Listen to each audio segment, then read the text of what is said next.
Mr Speaker, Australians are sick and tired of politicians playing politics with housing. The Greens do it in the federal parliament when they block and delay the government's housing policies, and they do it in local government when they vote against affordable and social housing in our communities.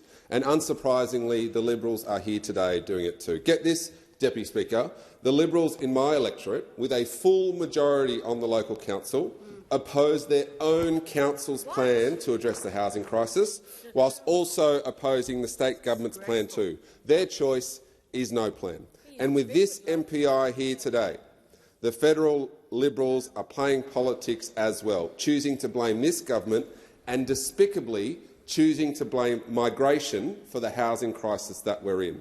I cannot stress, Deputy Speaker, how disgusted I am that the Liberals repeatedly choose to focus on migration as the reason for the housing crisis we are in. And I'll break down why I think their attack on migration is despicable.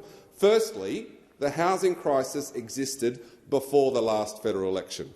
Economists, academics and industry are all in agreement that the housing crisis exists today because of decades of poor housing policy and missed opportunity. Now, I'm all for having conversations about housing policy and how to solve this crisis, but it's naive at best and willfully misleading at worst to imply that this crisis is new and that it exists because of migration. Economist Chris Richardson put it well when he said that it's not that we've messed up migration, it's that we've messed up housing. But we've messed up housing so much. May Azize of the Everybody's Home campaign called out the fallacy of blaming immigration for the housing crisis, labelling such accusations as nonsense. And there's no better evidence of their disdain of the facts than looking at what happened to our housing market during the pandemic. You'll recall, Deputy Speaker, that borders were shut during the pandemic. Right. And throughout the pandemic, when our borders were closed, Australia witnessed some of the highest increases in housing prices within the OECD. According to CoreLogic's Home Values across Australia, prices leaped 25% in the 2 years to the end of February 2022, and since the pandemic, rental prices have increased by 32%. So the facts that show that soaring housing prices and diminishing affordability are not tied to migration rates. We have a housing crisis today because of lack of supply, poor planning laws, a skills shortage, supply chain issues and a historical lack of investment in social and affordable housing. Yet they choose to ignore all of that, Deputy Speaker, and they focus their gaze on migration and migrants. And it's not right. Punching down on migration and migrants will not solve the housing crisis. I grew up in Seven Hills in Western Sydney, Deputy Speaker. Both my parents were born overseas.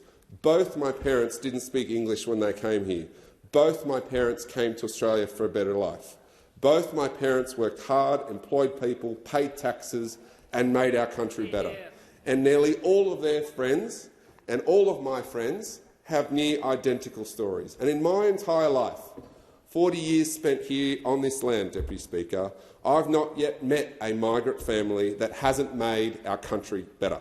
Right. And when the Liberals come in this place and choose migration as the reason for the housing crisis, it makes me angry. Yep. I see an attack on me, an attack on my family, an attack on migrant families in my electorate of Bennelong. Because there are people out there who will jump on this language and attack migrant communities and blame them for a crisis that's not of their making. Blaming migration for the housing crisis is dangerous, it's irresponsible, and it undermines the absolute truth about the role migration plays in modern-day Australia. And the truth about migration is this: it makes our country better, it makes our country stronger, and it makes our communities safer. So instead of attacking migration and playing politics, I'd encourage the Liberals and Greens to support the government in our genuine attempts to resolve this housing crisis.